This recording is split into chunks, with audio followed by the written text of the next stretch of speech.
교회론 시리즈 세 번째, 오늘 교회론 시리즈를 마감하도록 하겠습니다.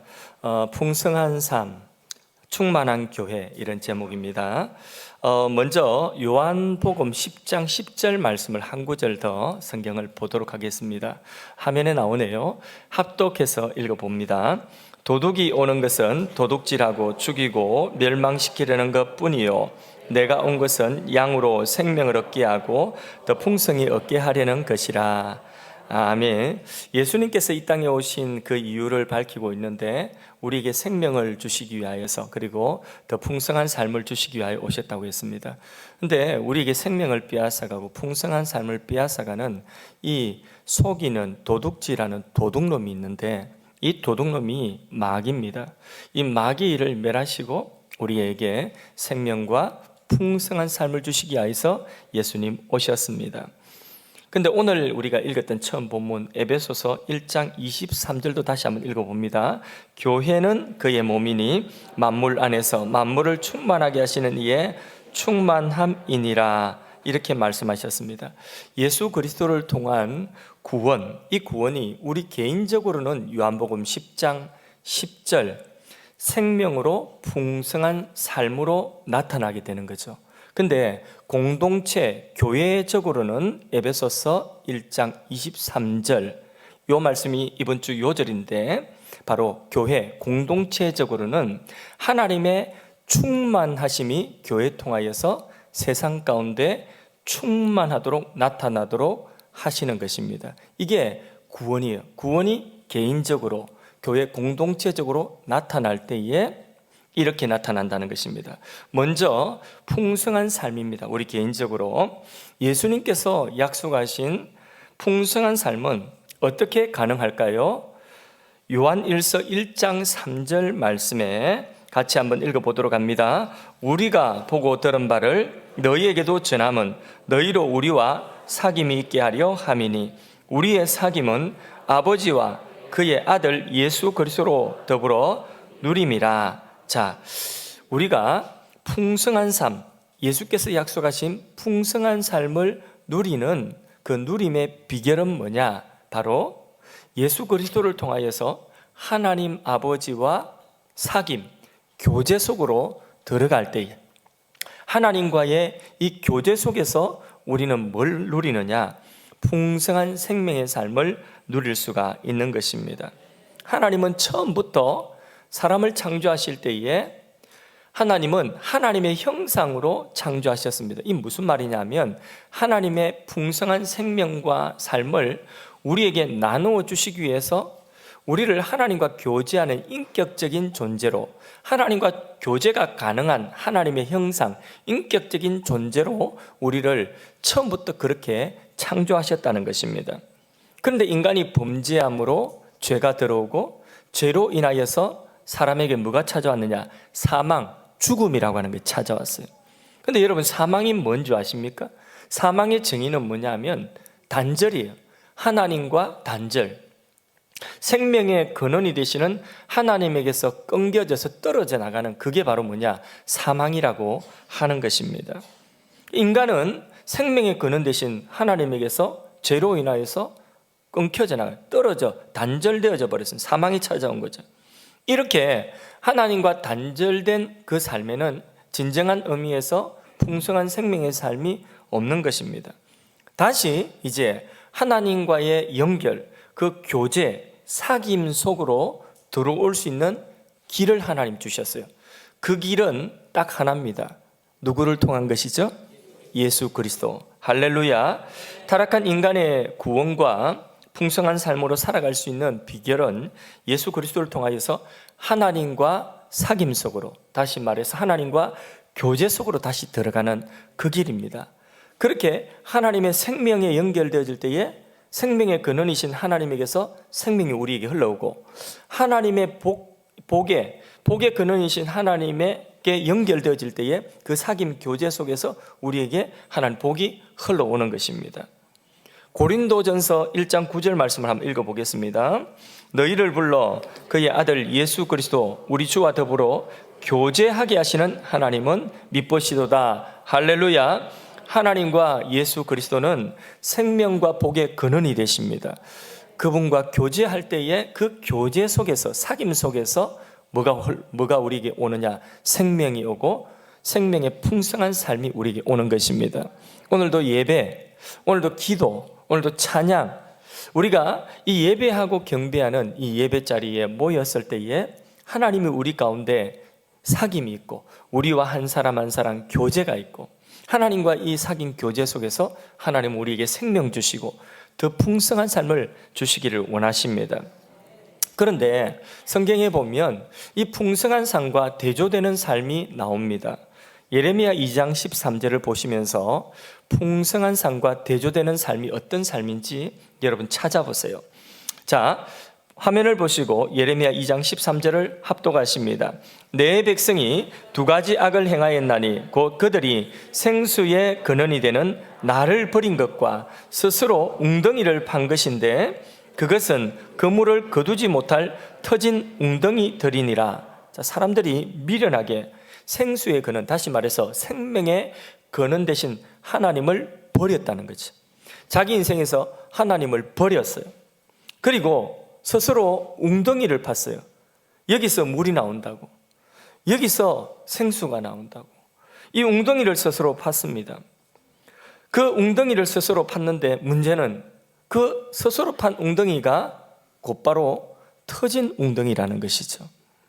어떤 사람은 돈이라고 하는 웅덩이를 파고 돈을 많이 벌면 풍성한 삶, 생명의 삶을 누릴 줄로 알고 열심히 돈 버는 데 집착합니다.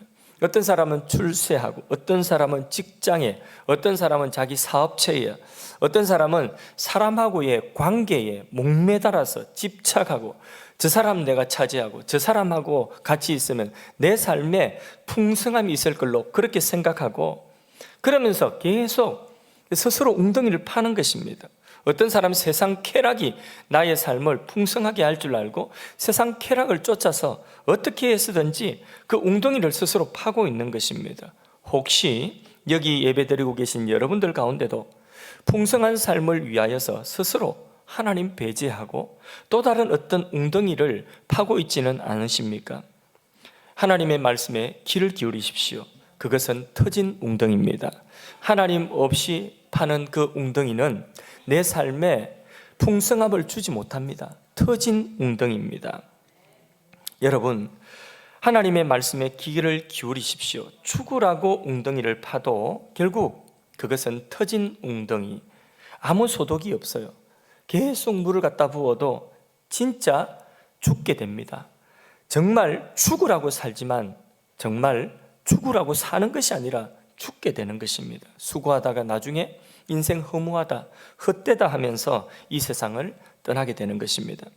마귀는 계속해서 사람들의 욕심을 부채질 하는데요, 하나님을 멀리하고 하나님을 떠나서라도 너의 삶에 풍성함을 누려야 되지 않겠니? 이러면서 너의 삶을 보장하는 웅덩이를 한두 개 정도 만들어 놓으라고 계속해서 웅덩이 파라고 합니다, 스스로. 그래서 마귀에게 속아서 그 욕심의 부추김을 받아가지고 괜찮겠지, 그것만 가지면 행복해지겠지, 그것만 가지면 내 삶이 더 풍성해지겠지, 이것만이야 하나님도 이해하실 거야, 내가 뭐 하나님 안 믿는다는 것도 아니고 웅덩이 만들어 놓고 나중에 신앙생활 하면 되지, 뭐 나중에 열심히 하면 되잖아, 이렇게 그 욕심을 멈추지 못하고 끊임없이 자기를 합리화하면서 계속해서 욕심을 따라 그 터진 웅덩이에 물 붓고 그 터진 웅덩이 만들어가는 그 일에 몰두하며 사람들이 살아가고 있는 것입니다. 이러한 삶의 형태를 한병철 씨의 피로사회라고 하는 책에서 잘 설명해 주고 있습니다. 화면에 피로사회 책 제목이 나오네요. 참고로 이 책을 읽는다고 해서, 또 이 책을 집에 비치한다고 해서 피로가 사라지는 것은 아니에요. 피로가 줄어드는 것도 아니고, 그래서 굳이 안 사봐도 됩니다. 이런 내용입니다. 현대 사회는 이전의 사회는 어떤 사회냐면 규율 사회라고 하는, 규율 사회에서 어떤 사회로 급격하게 지금 바뀌어가고 있냐면 성과 사회로 급격하게 바뀌어가고 있다는 것입니다. 그래서 이전에 우리가 지금 한 50 이상 되신 분들은 규율 사회라는 것, 교복 입어보셔서 알 겁니다. 획일화된 겨울이면 까만 교복 딱 입고 있죠. 그래서 교복 입고 운동장에 줄 쫙 서면 애들이 줄 딱 서가지고 규율에 따라서 좌로 돌아하면 좌로 돌아야 되고, 우로 돌아하면 우로 돌아야 되고, 뒤로 돌아하면 뒤로 돌아야 되고. 이게 뭐냐면 규율이 사회를 움직이는 것입니다. 규율 잘 따라가면 되는 것입니다. 이렇게 규율을 만들어서 복종하여서 그래서 움직이는 이 사회가 이전에 우리가 살았던 사회라고 하는 것이죠. 여기는 자율성이 별로 없습니다. 그래서 그런 의미에서 굉장히 부정적인 사회였죠. 근데 오늘 사회는 자율성이 많이 부여되어졌습니다. 성과 사회로 급속하게 사회가 변화되어져 가는데, 그런데 이 성과 사회는 이런 강제하고 복종을 요구하는 이런 것들이 없어지고 개인 스스로의 자율성을 중요시합니다. 그런 의미에서 긍정적입니다. 그런데 누군가의 그 규율이 아니라 스스로 자기가 자기 인생의 주인이 되어서 풍성한 삶을 위하여서 스스로 어떤 성과를 위하여서 계속해서 자기가 자율적인 주체가 되지만은 그러나 그 성과를 위해서 계속 달려가는데 참 교묘합니다. 강요하는 그 주체가 이전에는 규율이고 복종을 요구했지만은, 그런데 이제는 오늘 사회는 누군가 강요하지 않아요. 그런데 자기가 스스로 자기 스스로를 계속해서 채찍질하면서 규율과 복종을 강요하지 않음에도 불구하고 스스로 성과를 위해서 이 세상 가운데 더 풍성한 삶을 살기 위한 성과를 위해서 과다한 노동으로 더 심하게 자기를 착취한다는 거죠. 오늘 사회가 이런 사회라는 거예요. 누가 시켰을 때보다 오히려 더 과도하게 일을 많이 하는 것입니다. 누가 강요하지 아니하여도 스스로 더 많이 노동을 한다는 것이죠. 결과적으로 자유롭지도 행복하지도 풍성하지도 상대적으로. 그래서 이 사회는 피로사회다. 책 제목이 피로사회다. 이렇게 분석을 하는 것이죠. 이런 사회에서 수많은 사람들이 우울증이 걸립니다. 우울증 환자가 너무 많아요. 또 이런 사회에서 수많은 사람들이 낙오자가 되는 거죠. 인생의 낙오자가 되어버립니다. 스스로가 자율성을 가진 주인이라고 생각하지만은 그러나 여전히 성과를 위해서 자기 착취를 선택하면서 짜증스럽게 정말 어쩔 수 없이 그렇게 피곤하게 살아가는 현대인의 모습, 이 모습이 바로 예레미야 2장 13절에 말씀하고 있는 터진 웅덩이를 만드는 인생의 모습 아니겠습니까? 그 터진 웅덩이를 만드는 비참한 모습이 오늘 현대인들의 모습입니다. 어쩌면 우리의 모습일 수도 있어요. 참된 풍성함이란 그런 데서 나오는 것이 아니라 바로 생명과 복의 근원이신 하나님과의 사귐, 이 교제에서 나오는 줄로 믿습니다.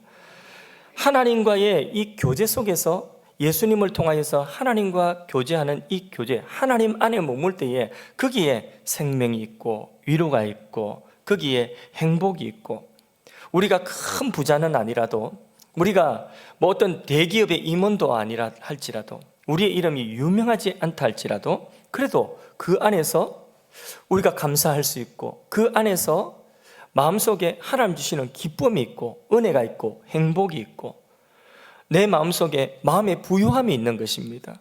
이게 생명으로 풍성한 삶인 것입니다. 그것은 오직 생명과 복의 근원이신 하나님과의 사귐 속에 있는 것입니다.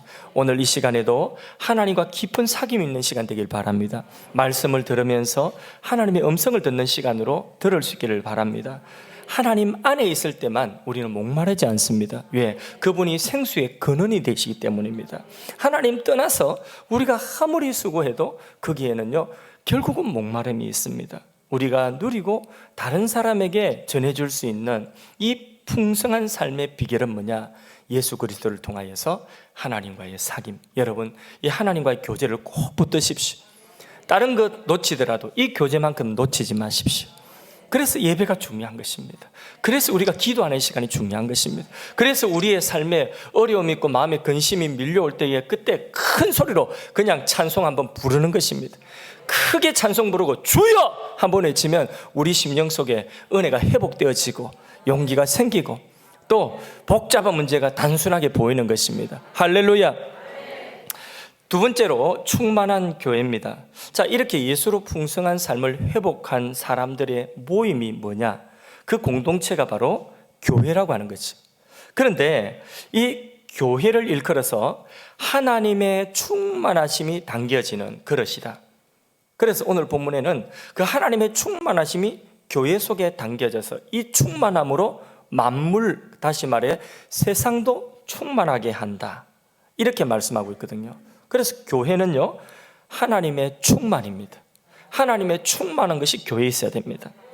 그래서 교회가 하나님의 충만한 하나님의 충만이 되려면 조건이 오늘 본문에 보면 두 가지가 있습니다. 그 조건이 뭐냐? 첫째, 예수님이 교회의 머리가 되셔야 됩니다.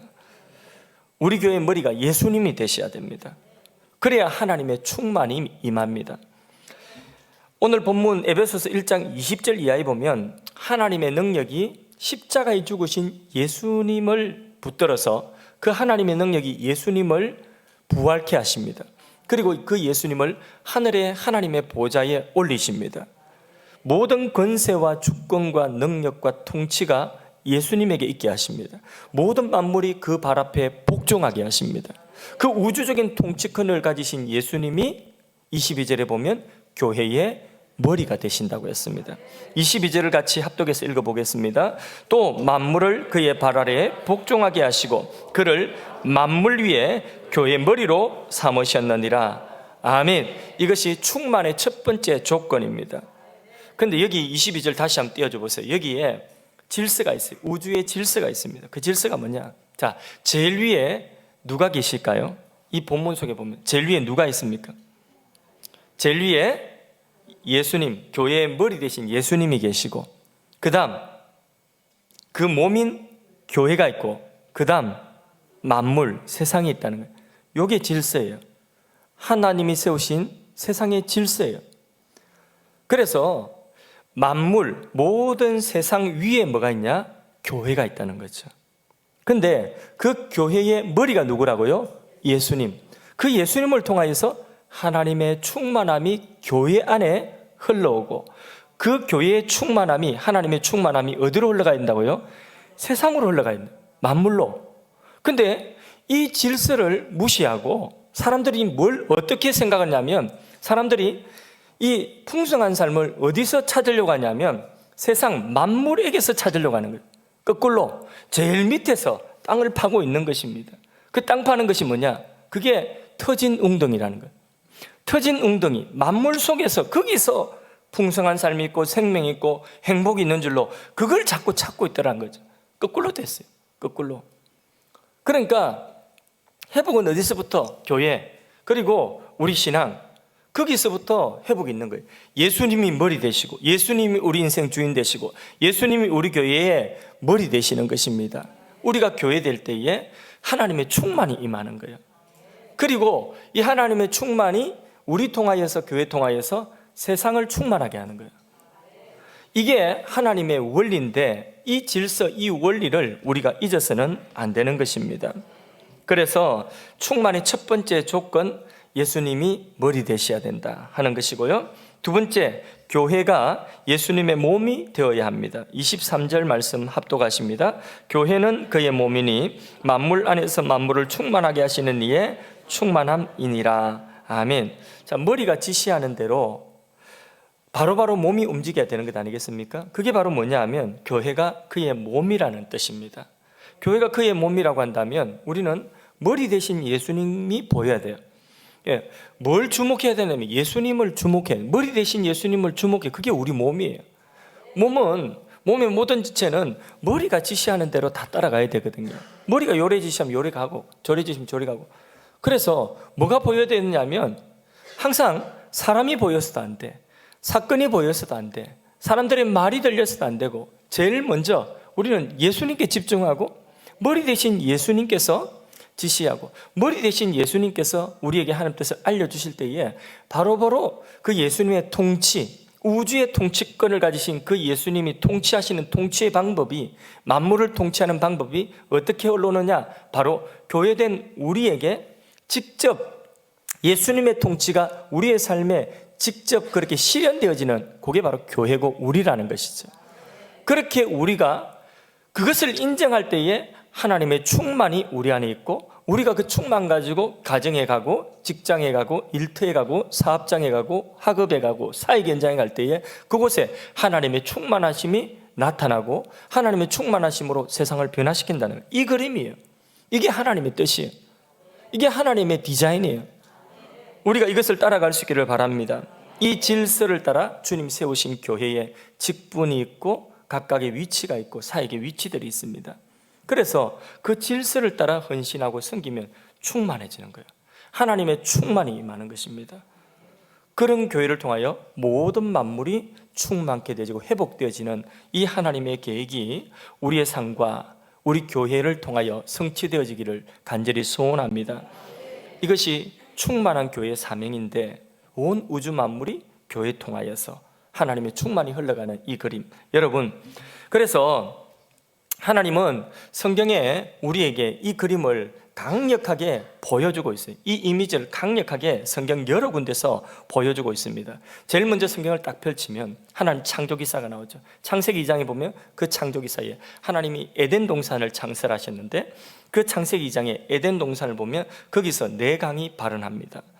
근데 첫 번째 강의 이름은 뭐냐? 첫 번째 강의 이름은 비손이고, 두 번째 강의 이름은 뭐냐? 기혼이고, 세 번째 강의 이름은 히데겔이고, 자, 여기까지는 조금 어렵다 치고, 네 번째 강은 웬만하면 다 알아야 돼요. 네 번째 강의 이름은 유프라테스죠. 이 네 강 줄기가 흘러가서, 고맙습니다. 이 네 강 줄기가 흘러가서 모든 만물, 세상을 적십니다. 그래서 만물을 풍요하게 하는 것입니다. 그 강물이 흘러가는 곳 주위에 생물과 그리고 이 모든 이 살아있는 동물들까지도 생육하고 번성하여 땅에 충만하도록, 이게 하나님이 창조하신 창조 세계 속에 처음부터 그렇게 만들어 그 그림을 우리에게 보여주고 펼쳐주셨어요. 이 네 강의 근은 이 강줄기가 흘러가는 것에 생육, 번성, 충만이 있는 것입니다. 창세기 2장 10절 봅니다. 근데 이 네 강의 근원이 어디서부터 발원하였는가? 같이 한번 읽어봅니다. 시작. 강이 에덴에서 흘러나와 동산을 적시고 거기에서부터 갈라져 네 근원이 되었으니. 아멘. 자, 그런데 에덴에서 이 네 강이 흘러나와서 온 세상을 적시는데, 충만하게 하는데, 이 에덴 동산은 어떤 곳이냐? 그 동산에 생명나무 가실이 있죠. 또 그 동산은 하나님이 만드신 사람과 교제하는, 하나님과의 사귐이 있는 동산이에요. 그래서 에덴 동산이에요. 그 하나님과의 사귐이 있는 바로 그곳에서 생명수 강물이 발원하여 흘러가서 세상을 충만하게 하더라. 생육, 번성, 충만하게 하더라는 거죠. 그렇게 하나님이 처음 창조 세계에서부터, 처음 창조 에덴 동산에서부터 이 그림을 보여주셨는데, 인간이 범죄하여 타락하고, 그리고 이제 인간이 그 에덴 동산에서 추방됐지 않습니까? 인간이 범죄하여 추방되고 하나님과 단절된 이 사망이 왔는데, 근데 에스겔 47장에 보면 하나님이 이 세상을 또 회복하는 그림을, 똑같은 그림을 보여주고 있어요. 에스겔 47장에 보면 하나님이 새로운 성전, 하나님이 손으로 지으신 새 성전, 새로운 성전을 하나님께서 보여주시는, 환상으로 보여주시는데, 그 성전 문지방에서 뭐가 새가냐면 이게 생명수, 이 강물이 스미어 나옵니다. 근데 이 강물이 흘러가면 흘러갈수록 처음에는 이 발목까지 왔다가 무릎까지 왔다가 더 흘러가니까 허리까지 왔다. 나중에는 능히 헤엄칠 수 없는 큰 강이 되어가지고 흘러서 강 주위에 나무들과 모든 생물들이 생육 번성, 창세기에 그 말씀 그게 회복되고 있어요. 생육 번성하면서 살아납니다. 그러면서 그 강줄기가 어디로 가냐? 바다로 가는데 죽은 바다도 살아나는 것입니다. 이 그림을 보여주는데, 우리 에스겔 47장 9절 말씀을 같이 읽어봅니다. 이 강물이 이르는 곳마다 번성하는 모든 생물이 살고 또 고기가 심히 많으리니 이 물이 흘러 들어가므로 바닷물이 되살아나겠고 이 강이 이르는 각 처에 모든 것이 살 것이며 모든 것이 어떻게 된다고요? 살 것이며. 할렐루야. 근데 이 물이 어디에서 발원하느냐? 12절, 에스겔 47장 12절 같이 읽습니다. 강 좌우 가에는 각종 먹을 과실나무가 자라서 그 잎이 시들지 아니하며 열매가 끊어지지 아니하고 달마다 새 열매를 맺으리니 그 물이 성소를 통하여 나옴이라. 할렐루야. 성소는 뭡니까? 하나님과 교제, 하나님과 사귐이 있는 이 성소에서 그 물이 흘러나온다는 것입니다. 다시 말해 오늘 교회를 통하여 하나님과 교제가 있고 하나님과 사귐이 있고 하나님의 충만함이 있는 그 교회를 통하여서 세상에 이 물이 흘러간다는 것입니다. 이것이 하나님의 그림입니다. 또 성경에 보면 성경 맨 마지막 요한계시록에 가면 똑같은 그림이 또 있어요. 요한계시록 22장 천국 모습을 하나님이 사도 요한을 이끌어서 천국을 보여주는데 천국의 환상을 보여줍니다. 거기에도 똑같은 그림이 나와요.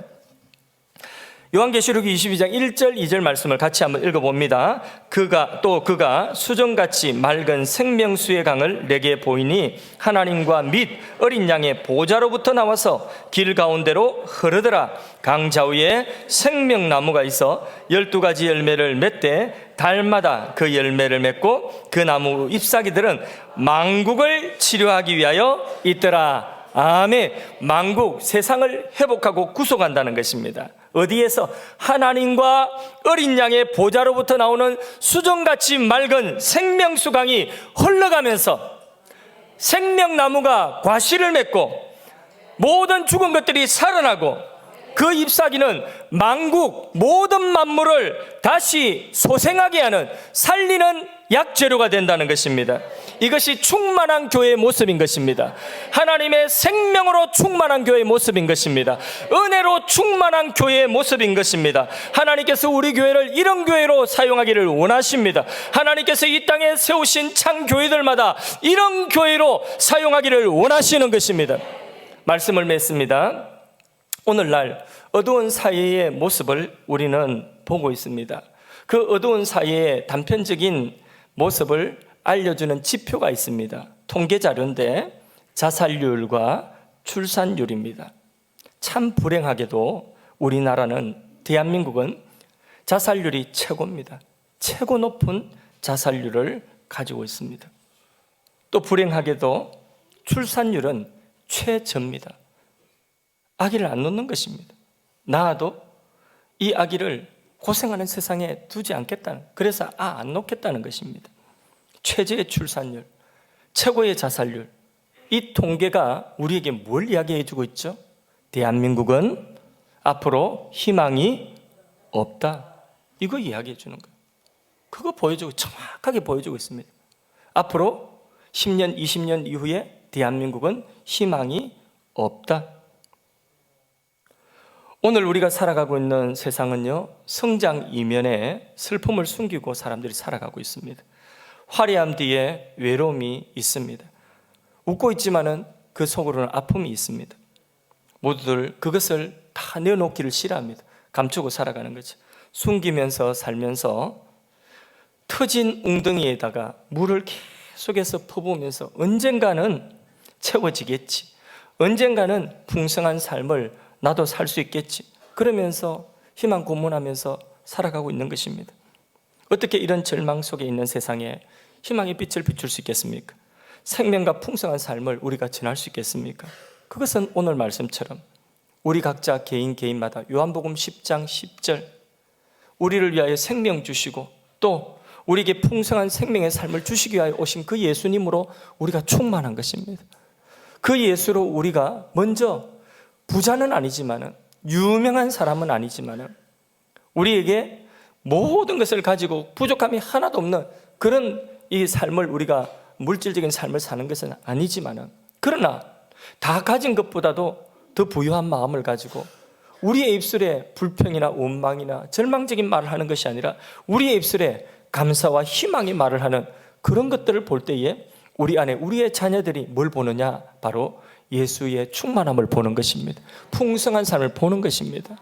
우리 아버지, 우리 엄마는 비록 부자는 아니라도 행복해, 엄마 아버지처럼 나도 살 거야, 이런 마음이 생기는 그것이 바로 뭐냐? 그게 바로 생명으로 풍성한 삶인 것입니다. 우리 엄마 아버지는 유명한 분은 아니라도 대기업의 임원 큰 사업체를 가지고 있는 분은 아니라도 그래도 우리 엄마 아버지는 별로 부족한 것 없이 그냥 누릴 것 누리면서 하나님 은혜 가운데 잘 살아가. 이게 바로 뭐냐? 우리의 자녀들, 우리 가까이 있는 사람들에게 뭘 보여주느냐? 풍성한 생명의 삶을 보여주는 것입니다. 그런 어려운 환경을 만나도 그래도 그 가운데서 감사하고, 때로는 세상에서는 실패한 것처럼 보여도 우리의 입술에 절망이 아니라, 남을 향한 비난과 원망이 아니라, 불평이 아니라 우리의 입술에 감사와 희망의 찬송이 있는 것입니다. 그게 바로 뭐냐 하면 생명으로 풍성한 삶을 우리가 예수로 인하여 누리는 것입니다. 우리 각자가 예수로 충만할 수 있기를 바랍니다. 또 교회적으로 우리 교회의 머리가 예수님이심을 선포합니다. 우리 교회는 예수님의 몸임을 선포합니다. 우리 교회에 하나님의 충만하심이 있는 것입니다. 그래서 저는 확실히 믿기를 이 영종도 땅이 복된 땅이 되고 하나님의 약속의 땅이 되고 범죄가 줄어들고 이 땅에 살아가는 사람들이 물질적으로 영적으로 축복을 받을 수 있는 그런 땅이 되기 위해서는 바로 우리 교회가 존재해야 된다. 그것을 확실히 믿습니다. 우리 교회 통하여서 영종 지역이 하나님의 은혜를 입고 긍휼을 입고 복을 입게 되는 것입니다.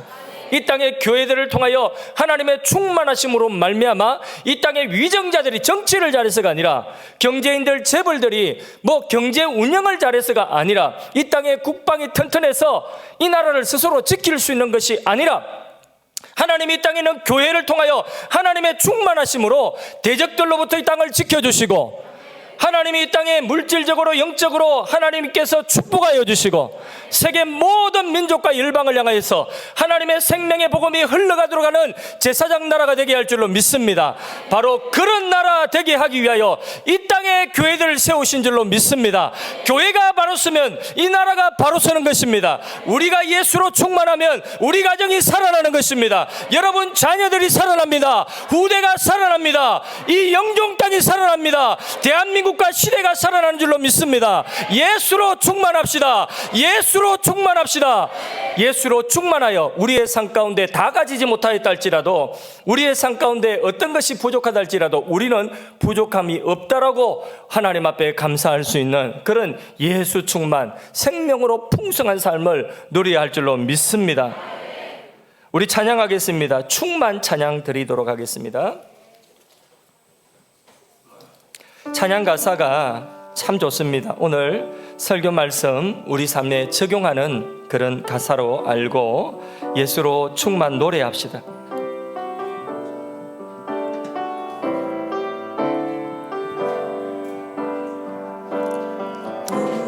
무명이어도 공허하지 않은 것은 예수 안에 난 만족함이라. 아멘. 가난하여도 부족하지 않은 것은 예수 안에 오직 나는 부요함이라. 아멘. 난 고난 중에도 견뎌낼 수 있는 것은 주의 계획 믿기 때문이라. 실패하여도 일어설 수 있는 것은 예수 안에 오직 나는 승리함이라. 난 예수로 충만하네. 난 예수로 충만하네. 난 예수로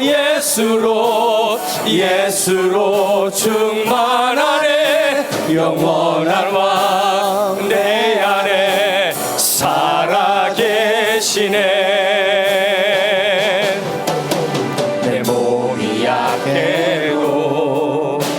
낙심하지 않는 것은 예수 안에 난 완전함이라. 아멘. 화려한 세상 부럽지 않은 것은 난 예수로 충만함이라. 난 예수로 충만하네. 세상 모든 것들도 부럽지 않네. 난 예수로 충만하네. 영원한 왕 내 안에 살아계시네.